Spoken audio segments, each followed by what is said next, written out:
नमस्कार दोस्तों, मैं प्रिंस सैनी आपका स्वागत करता हूं हमारे चैनल लर्न एंड ग्रो में। आज हम बात करेंगे ट्रांसफॉर्मर के जो एनर्जी लॉसेस हैं और उसके जो यूजेस हैं वो क्या क्या हैं, इनके बारे में जानेंगे। ट्रांसफॉर्मर के बारे में हम पहले सब कुछ पढ़ चुके हैं, इसकी कंस्ट्रक्शन, इसकी working, step up transformer, step down transformer, उसकी थ्योरी, उसकी एफिशिएंसी, पहले लेक्चर में हम सब कुछ कर चुके हैं। तो एनर्जी लॉसेस क्या है, तो अगर वो लेक्चर क्लियर है तो ये लेक्चर भी आपके क्लियर होगा। तो पहले वो लेक्चर आपके जरूर क्लियर होना चाहिए। तो ट्रांसफॉर्मर के जो एनर्जी लॉसेस हैं वो क्या है, पहले एक बार ओवरव्यू ले लें। ट्रांसफॉर्मर इस तरह का था हमारे पास, जो बहुत सारी लैमिनेटेड आयरन कोर का, सॉफ्ट आयरन कोर का बना होता है, बहुत सारी लगी होती है। ये एक पूरा एक इस तरह का नहीं होता, एक ही पीस नहीं होता, काफी सारी जो लैमिनेटेड कोर हैं, जैसे हमने ये दिखाई हैं लाइंस के अंदर, काफी सारे जो लैमिनेटेड कोर्स लगी होती हैं यहाँ पर, सॉफ्ट आयरन कोर। और यहाँ पर प्राइमरी वाइंडिंग की जाती है और यहाँ पर सेकेंडरी वाइंडिंग की जाती है। यानी कि ये बेसिक प्रिंसिपल है। वैसे एक्चुअल ट्रांसफार्मर में क्या होता है, एक वाइंडिंग दूसरे के ऊपर ही होती है ताकि जो फ्लक्स का लीकेज ना हो, वो भी अभी डिस्कस करेंगे। तो ये एक बेसिक प्रिंसिपल है बस। तो ये अगर समझ आ गया तो ट्रांसफार्मर की पूरी वर्किंग समझ आ जाती है। बस फंडामेंटल वर्किंग है उसकी, एक बेसिक। तो प्राइमरी हमारे पास वाइंडिंग होती है, सेकेंडरी वाइंडिंग होती है, और यहाँ पर सॉफ्ट आयरन कोर हो गई। और प्राइमरी वाइंडिंग को हम एसी सप्लाई देते हैं। तो यहाँ पर हमने क्या किया, एसी सप्लाई इसको प्रोवाइड की। ये क्या है, प्राइमरी वाइंडिंग। ये क्या है हमारे पास, सेकेंडरी वाइंडिंग। सेकेंडरी वाइंडिंग पे ही हमें क्या मिलती है, आउटपुट मिलती है। तो जैसे ही यहाँ से जो एसी आप सप्लाई करते हैं, या करंट फ्लो करता है, करंट के कारण से मैग्नेटिक फील्ड यहाँ पर बनता है। मैग्नेटिक फील्ड जो है वो यहाँ पर पहले तो बढ़ता है फिर घटता है। जैसे कि एसी जो है इस तरह से चलती है साइकिल, तो पहले तो वो बढ़ेगा फिर घटेगा, यानी कि वो जीरो पाएगा। एक बार पूरा मैक्सिमम तक जाएगा जो मैग्नेटिक फील्ड है, जैसे जैसे करंट बढ़ेगा मैग्नेटिक फील्ड भी बढ़ेगा, और फिर वो जीरो पे आ जाएगा, यानी कि डीमैग्नेटाइज हो जाएगा। फिर वो रिवर्स डायरेक्शन में चलना स्टार्ट हो जाएगा, फिर से बढ़ना स्टार्ट हो जाएगा। इस तरह से यहाँ से मैग्नेटिक फील्ड जो है बनता रहता है। और वो जो मैग्नेटिक फील्ड होता है इस सेकेंडरी कॉइल के साथ यहाँ पर लिंक रहता है। जब वो बढ़ता घटता है यहाँ पर, यानी कि फ्लक्स चेंज यहाँ पर मिलता है, तो यहाँ पर आउटपुट मिलती है, ईएमएफ यहाँ पर इंड्यूस हो जाती है। सिंपल सी बात है कि यहाँ पर जैसे ही यहाँ पर फ्लक्स जो है बढ़ता घटता रहेगा, तो यहाँ पर हमें ईएमएफ इंड्यूस मिलेगी। ये पहले लेक्चर में हमने पढ़ा था, एक ओवरव्यू लिया। अब स्टेप अप ट्रांसफार्मर में क्या होता है, जो सेकेंडरी वाइंडिंग है वो ज़्यादा होती हैं और प्राइमरी वाइंडिंग कम होती है, तभी स्टेप अप हमें मिलता है वोल्टेज का। वोल्टेज को आप बढ़ा सकते हैं ट्रांसफार्मर के थ्रू और घटा भी सकते हैं। स्टेप अप के अंदर सेकेंडरी वाइंडिंग ज़्यादा होती हैं और स्टेप डाउन के अंदर सेकेंडरी वाइंडिंग कम होती हैं, तो इसलिए वो स्टेप डाउन होती है। वोल्टेज को घटा बढ़ा सकते हैं, लेकिन पावर सेम रहती है। जैसा कि हमने देखा था, अगर हम ईपी आईपी देखें, यानी कि जो प्राइमरी पावर है यहाँ पर, और ESIS according to law of conservation of energy, ये तो सेम रहनी चाहिए। तो ये बराबर होती है। करंट अगर बढ़ाएंगे तो वोल्टेज कम हो जाएगी, वोल्टेज को बढ़ाएंगे तो करंट कम हो जाएगा, यानी कि एक चीज को रिड्यूस होना पड़ता है इसके अकॉर्डिंग। तो ये चीजें हमने सब डिस्कस की थी। अब यहाँ पर जैसे ही हम यहाँ पर सेकेंडरी जो वाइंडिंग है इसमें आउटपुट लेते हैं, तो कुछ लॉसेस होते हैं। क्योंकि कोई भी मशीन हो गई या इलेक्ट्रिकल इक्विपमेंट हो गया, हमें पता है 100% एफिशिएंट नहीं होगा, कुछ ना कुछ लॉसेस तो उसके अंदर होते ही हैं। आइडियल ट्रांसफार्मर तो नहीं होता कि 100% एफिशिएंसी होते, 1%, 2%, कितने भी परसेंट हो, लॉस तो होगा ही होगा। तो कौन से लॉसेस हैं वो जो यहाँ पर आते हैं ट्रांसफार्मर के अंदर, तो चलिए वो देख लेते हैं। सबसे पहले कॉपर लॉस। कॉपर लॉस क्या है, अब देखिए, जो ये प्राइमरी वाइंडिंग है और जो ये सेकेंडरी वाइंडिंग है, ये कौन से मटेरियल की बनी होती है, ये जो वायर है कॉपर की बनी होती है, क्योंकि अच्छा कंडक्टर है करंट का, तो इसलिए कॉपर की इनको बनाई जाती है। तो कॉपर लॉस है क्या, अब देखिए, इसके लिए हमें पता होना चाहिए जूल, जो हीटिंग इक्वेशन है। अगर हम हीट निकालें तो वो क्या होती है हमारे पास, I² RT के बराबर होती है। यानी कि जो हीट प्रोड्यूस होगी जब करंट फ्लो करेगा किसी भी कंडक्टिंग वायर से जिसका रेजिस्टेंस R है, फॉर एनी टाइम t, तो इतनी हीट प्रोड्यूस होगी। तो हीट प्रोड्यूस होने के कारण से ही जो कॉपर लॉस हम उसको बोलते हैं, क्योंकि ये कॉपर वायरिंग के कारण होता है।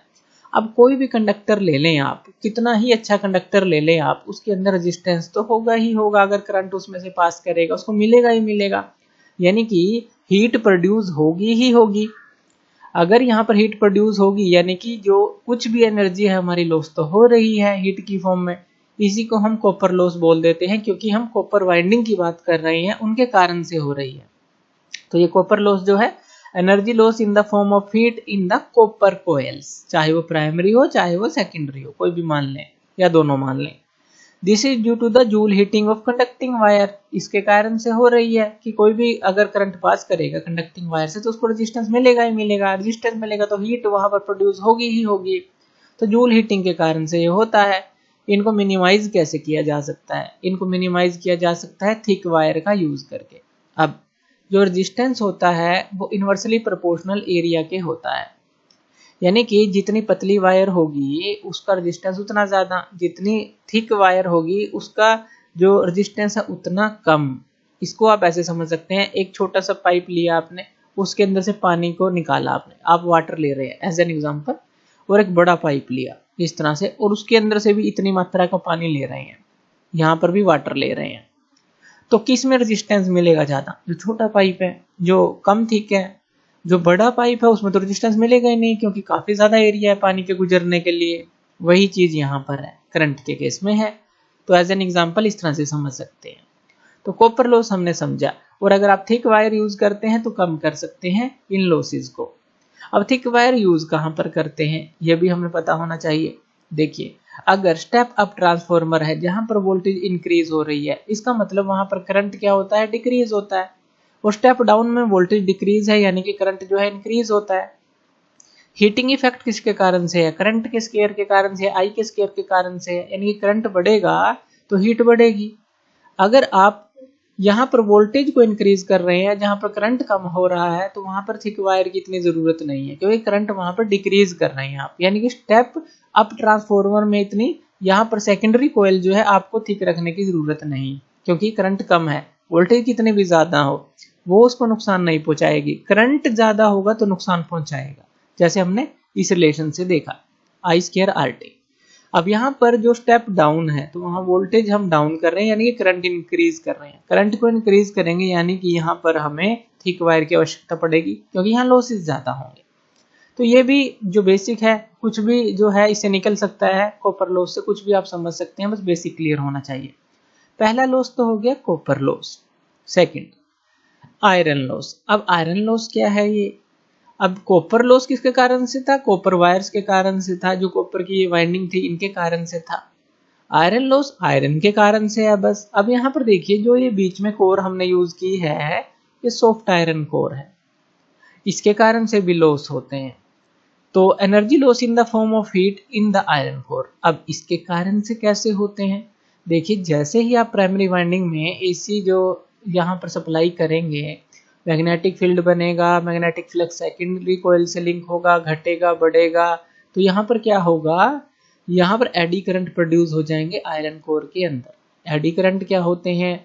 अब देखिए, जैसे ही मैग्नेटिक फ्लक्स लिंकेज यहाँ पर चेंज हो रही है इस आयरन कोर के ऊपर, ये जो है कोयल्स हमने लगाई हैं, प्राइमरी और सेकेंडरी वाइंडिंग लगाई हैं, तो जैसे ही मैग्नेटिक फ्लक्स वो चेंज होता रहता है तो आयरन कोर के अंदर एडी करंट प्रोड्यूस हो जाते हैं, उसी का अपोज करने के लिए, कि जिसके कारण से वो प्रोड्यूस हुए हैं।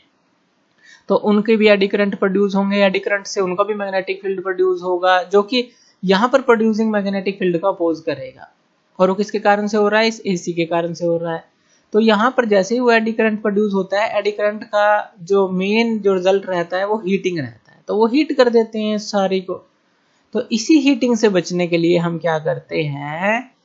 लैमिनेटेड कोर्स का यूज करते हैं, कि एक पूरा एक टुकड़ा इस तरह का यूज नहीं करते, बहुत सारी लैमिनेटेड कोर्स, जैसे एक पतली सी ली, उसके ऊपर लैमिनेशन की अच्छी तरह से, और फिर सेकंड ली, फिर थर्ड ली, फोर्थ ली, फिफ्थ ली, इस तरह से काफी सारी ली, और उनको आपस में फिर लगा देते हैं, और ये प्रॉपरली लैमिनेटेड होती हैं एक दूसरे से। अगर यही कम हो गया हमारा, तो उससे क्या होगा? एडी करंट जो लॉसेस है वो भी कम हो जाएंगे, क्योंकि यहाँ पर प्रॉपरली लैमिनेटेड है, और ये बहुत ही पतला जो हम इस तरह की एक परत लेते हैं, तो इस तरह से लॉसेस कम हो जाते हैं, और प्रॉपरली लैमिनेटेड भी होते हैं एक दूसरे से, क्योंकि अगर यहाँ एडी करंट प्रोड्यूस होगा वो सारे में फैलेगा।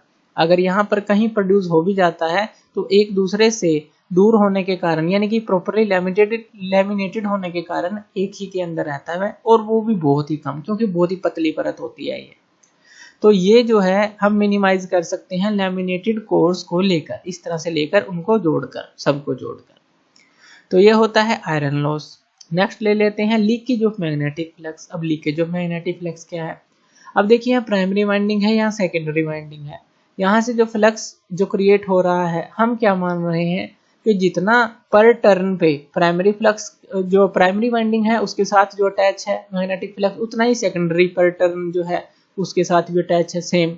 पर ऐसा नहीं होता, कुछ ना कुछ लीकेज होता है, क्योंकि ये जो पाथ है थोड़ा दूर है, कुछ ना कुछ लीकेज हमको मिलेगा। तो energy loss in the form of flux leakage. अगर फ्लक्स लीक होगा तो यहाँ पर हमें सेकेंडरी वाइंडिंग में ईएमएफ मिल रही थी, इंड्यूस हो रही थी, वो भी तो हमारी एक तरह से लॉस हो गई। जितना फ्लक्स यहाँ पर कम पहुंचेगा या लीक होगा तो उतनी ही कम ईएमएफ इंड्यूस होगी। यानी कि यहाँ पर अगर हम स्टेप अप या स्टेप डाउन कुछ भी ले लें तो उस हिसाब की रेशो नहीं बन पाएगी। तो यहाँ पर हम क्या करते हैं, यानी कि जो rate of change of magnetic flux linked है सेकेंडरी कोयल के साथ, वो हमारा लेस हो जाता है, कम हो जाता है then primary coil, EMF induce कम हो जाती है। तो इससे बचने के लिए क्या कर सकते हैं? इससे बचने के लिए हम करते हैं, जो प्राइमरी वाइंडिंग और सेकेंडरी वाइंडिंग है उनको एक दूसरे के ऊपर ही बांध दिया जाता है प्रॉपरली, लेकिन ये लैमिनेटेड होती हैं, अलग करते हैं इनको। तो जैसे कि मान लीजिए एक हमने ये ले ली, एक साइड ये ले ली और बीच में ये ले लिया, इसके ऊपर पहले प्राइमरी वाइंडिंग कर देंगे, इसके ऊपर सेकेंडरी वाइंडिंग कर देंगे। तो इस तरह से अब क्या होगा, एक ही एक्सिस हो गया इनका। और अब क्या होगा, जो प्राइमरी वाइंडिंग है जब उसके अंदर मैग्नेटिक फ्लक्स या मैग्नेटिक फील्ड प्रोड्यूस होगा, इसका मतलब वो सेकेंडरी कोयल की जो वाइंडिंग है वो भी तो यहीं पर है, उनके साथ वो लिंक रहेगा, यानी कि पूरा का पूरा फ्लक्स हमारा यूज होगा। तो ये प्रॉपरली काम किया जाता है इस तरह से। मेन जो फंक्शन होता है इस तरह से होता है ट्रांसफॉर्मर का। ये सिर्फ एक बेसिक प्रिंसिपल है। तो इस तरह से ये काम किया जाता है कि एक दूसरे के ऊपर ही बांध दें, तो जो प्राइमरी वाइंडिंग के अंदर फ्लक्स जो बनेगा, मैग्नेटिक फील्ड बनेगा, वो सेकेंडरी में एकदम से पहुंचेगा, पूरा पहुंचेगा, तो हम उसका यूज कर सकते हैं। तो लीकेज ऑफ मैग्नेटिक फ्लक्स भी क्या है, एक लॉस है। Hysteresis loss. अब हिस्टैरिसीस लॉस क्या है? हिस्टैरिसीस लॉस होता है कि जैसे ही यहाँ पर देखिए आप एसी सप्लाई करते हैं, मैग्नेटिक जो फ्लक्स है सेकेंडरी कोयल तक पहुंचता है। अब ये जो करंट है, जो एसी सप्लाई है, वो इस तरह से चलती है, जैसा कि हमने पहले भी डिस्कस किया, इस तरह से चलती है। तो ये जो है पहले तो बढ़ता है करंट, फिर जीरो होता है इस तरह से।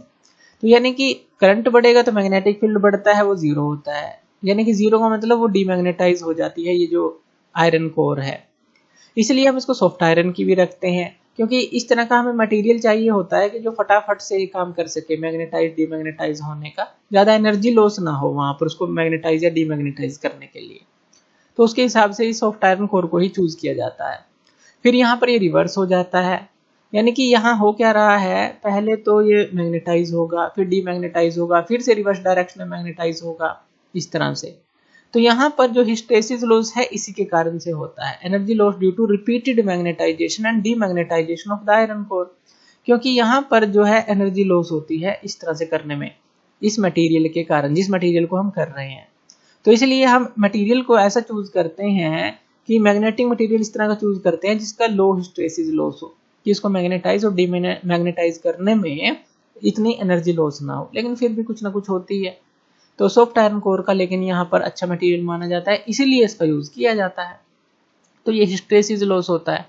उसके बाद आता है मैग्नेटोस्ट्रिक्शन जो लॉस है। अब मैग्नेटोस्ट्रिक्शन लॉस क्या है? आपने ट्रांसफार्मर के अंदर से कई बार आवाज को आते सुना होगा, जैसे कि आपने जो वायर्स हैं, करंट की वायर्स हैं, जो बड़ी बड़ी हाई वोल्टेज वायर हैं, वहां पर भी देखा होगा आपने, जो आवाज आती है, आवाज चलती रहती है, उसमें से सू सू सू सू इस तरह की आवाज आती रहती है। तो वो जो आवाज है वो किसके कारण से होती है? अब देखिए साउंड क्यों प्रोड्यूस होता है? साउंड हमें पता है वाइब्रेशन के कारण से प्रोड्यूस होता है। जो भी मॉलिक्यूल्स हैं या एटम्स हैं, किसी भी जो भी आप एलिमेंट ले रहे हैं या कंपोनेंट ले रहे हैं, कुछ भी, अब वाइब्रेशन प्रोड्यूस क्यों होगी? अब वाइब्रेशन प्रोड्यूस होना तो जायज है।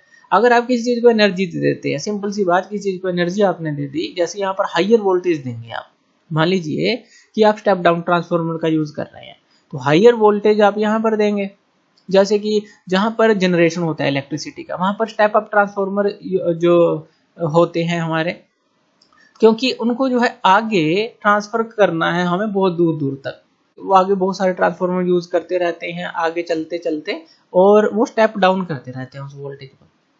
तो जितनी हाई वोल्टेज आप दे रहे हैं तो वहां पर क्या होगा, उतने मॉलिक्यूल को एनर्जी मिल रही है, उतनी मॉलिक्यूल को एनर्जी मिल रही है। इस तरह की जो कोर्स आपने लगाई हैं, ये soft iron core, laminated core जो यूज की हैं, उनके जो मॉलिक्यूल है, एटम है, वो वाइब्रेट करेंगे तो वहां पर ये साउंड प्रोड्यूस होती है। तो मैग्नेटोस्ट्रिक्शन क्या है, जो हमिंग नॉइस होती है ट्रांसफार्मर की, उसको कह लीजिए। और इसको हम मिनिमाइज कैसे कर सकते हैं, अगर एक कॉम्पैक्ट डिजाइन बनाया जाए, वेल डिजाइन जो है बनाया जाए ट्रांसफार्मर का, तब हम इसको रिड्यूस कर सकते हैं। लेकिन फिर भी कुछ ना कुछ ये होता ही रहता है, और जैसे जैसे ओल्ड होता रहता है, पुराना होता रहता है, तो वहां पर ऑटोमेटिकली लॉस होते रहते हैं, क्योंकि जैसे जैसे मशीन कोई भी पुरानी होती है, वाइब्रेशन उसके अंदर बढ़ती ही रहती है, जैसे हमें पता ही है। तो ये जो है एक कॉम्पैक्ट और वेल डिजाइन ट्रांसफार्मर अगर बनाए, तब हम इसको कम कर सकते हैं। इतना क्लियर है। तो क्योंकि हाई वोल्टेज आप दे रहे हैं, एक तरह से कह लीजिए एनर्जी आप प्रोवाइड कर रहे हैं मॉलिक्यूल को बहुत ज्यादा, तो वहां पर वाइब्रेशन होगी ही होगी। अब इसकी बात कर लेते हैं यूजेस के बारे में। ट्रांसफार्मर का यूज कहाँ पर है, तो यहाँ छोटे से छोटी सी चीज से लेकर बड़े से बड़ी चीज के अंदर है। अगर आपने पहले रेडियो देखे होंगे, या आपने जो टीवी हैं पहले वो देखे होंगे, तो उसमें आपको देखने को मिलते थे छोटे छोटे ट्रांसफार्मर। तो ये वोल्टेज रेगुलेटर की तरह काम करते हैं। हमें पता है वोल्टेज को बढ़ाना हो, घटाना हो। घरों के अंदर भी काफी बड़े बड़े वोल्टेज भी लगाए जाते हैं, घरों के अंदर भी लगाए जाते हैं कई बार। जहाँ पर विलेजेस हैं, जहाँ पर कम बिजली आती है, डिम बिजली आती है, उसको थोड़ा बढ़ाने के लिए वोल्टेज को, तो एसी के अंदर ये यूज किया जाता है। ये तो आपने देखा ही होगा, वोल्टेज यूज करते हैं ताकि एकदम से अगर ज्यादा या कम बिजली आ जाए, ऑटोमेटिक वो उसको ठीक कर दे या कट कर जाए, जो वोल्टेज रेगुलेटर है। तो हम वहां पर एसी के ऊपर लगाते हैं ताकि एसी हमारा खराब ना हो, बर्न ना हो जाए। फ्रिज में लगाते हैं, टीवी में लगाते हैं, बहुत सारी जगह आप, यानी कि ट्रांसफार्मर का जो यूज है एक तरह से, जिनको हम वोल्टेज रेगुलेटर की तरह जो है, वोल्टेज रेगुलेटर्स जो होते हैं उसकी तरह यूज करते हैं। इन ट्रांसफार्मर को एक सर्किट के थ्रू जोड़ा जाता है, और एक अच्छी तरह से एक स्टेबलाइजर कह लीजिए, वहां पर इसका यूज किया जाता है। तो उस तरह से इसका यूज किया जाता है इन चीजों के अंदर। वेल्डिंग के अंदर अगर हम देखें, तो वेल्डिंग के अंदर जो है हम ट्रांसफार्मर का यूज करते हैं। यहाँ पर जो यूज किए जाते हैं, स्टेप डाउन तरह के ट्रांसफार्मर यूज किए जाते हैं, क्योंकि वोल्टेज हाई वोल्टेज एकदम जो लेते हैं उनको स्टेप डाउन करना पड़ता है, वोल्टेज को कम करना पड़ता है। वहां पर भी आपने हमिंग नॉइज सुनी होगी जरूर, जो वेल्डिंग करते दौरान आती है, तो वहां पर भी आप इसका देख सकते हैं यूज। फर्नेसेस जो होती हैं, इंडक्शन फर्नेसेस होती हैं, वहां पर भी इनका यूज किया जाता है। इंडक्शन फर्नेस के बारे में भी हमारे लेक्चर्स हैं, वो आप देख सकते हैं ये होती क्या हैं। और उसके बाद जो ट्रांसमिशन है एसी, यानी कि जो अल्टरनेटिंग करंट है, उसको लॉन्ग डिस्टेंसेस तक पहुंचाने में भी इनका यूज किया जाता है। जैसे हमने बात की कि जहां पर जनरेशन होगा, मान लीजिए यहाँ पर जनरेशन हो रहा है इलेक्ट्रिसिटी का, यहाँ पर जनरेशन हुआ, तो यहाँ पर क्या होगी, हाई वोल्टेज पर ये होता है। फिर उसको आगे जो है ट्रांसफार्मर के थ्रू जो है पहुंचाया जाता है। और घरों में जब आती है, वहां पर आपने देखा होगा हमारे 220 वोल्ट आती है, और 50 हर्ट्ज की फ्रीक्वेंसी के साथ आती है। तो वहां पर क्या होता है, ये स्टेप डाउन होकर आ रही है। तो ट्रांसमिशन करने के लिए जो एसी का लॉन्ग डिस्टेंसेस, तो हमें इनका यूज करना पड़ता है ट्रांसफार्मर का। अब स्टेप अप का यूज क्यों करते हैं, क्योंकि वोल्टेज को हाई कर लेते हैं, और जो थिन वायर है वो भी चल जाती है इसको ट्रांसफर करने के लिए। जितनी वोल्टेज कम होगी उतना करंट ज्यादा होगा, उसके लिए थिक वायर चाहिए उसको ट्रांसफर करने के लिए। तो इन चीजों का सारा जो बेसिक एक यहाँ पर मिला जुला असर आप देख सकते हैं, और उसको सोच भी सकते हैं और डीपली कि क्यों ऐसा किया जाता है। तो ट्रांसमिशन करने के लिए एसी का और लॉन्ग डिस्टेंसेस, तो ये जो सारे यूजेस हैं हमारे ट्रांसफार्मर के अंदर ही आते हैं। तो ये थे कुछ एनर्जी लॉसेस और यूजेस। थैंक यू वीडियो देखने के लिए, और इसी तरह की वीडियोस के लिए आप हमारे चैनल लर्न एंड ग्रो पे हमें सब्सक्राइब कर सकते हैं। धन्यवाद।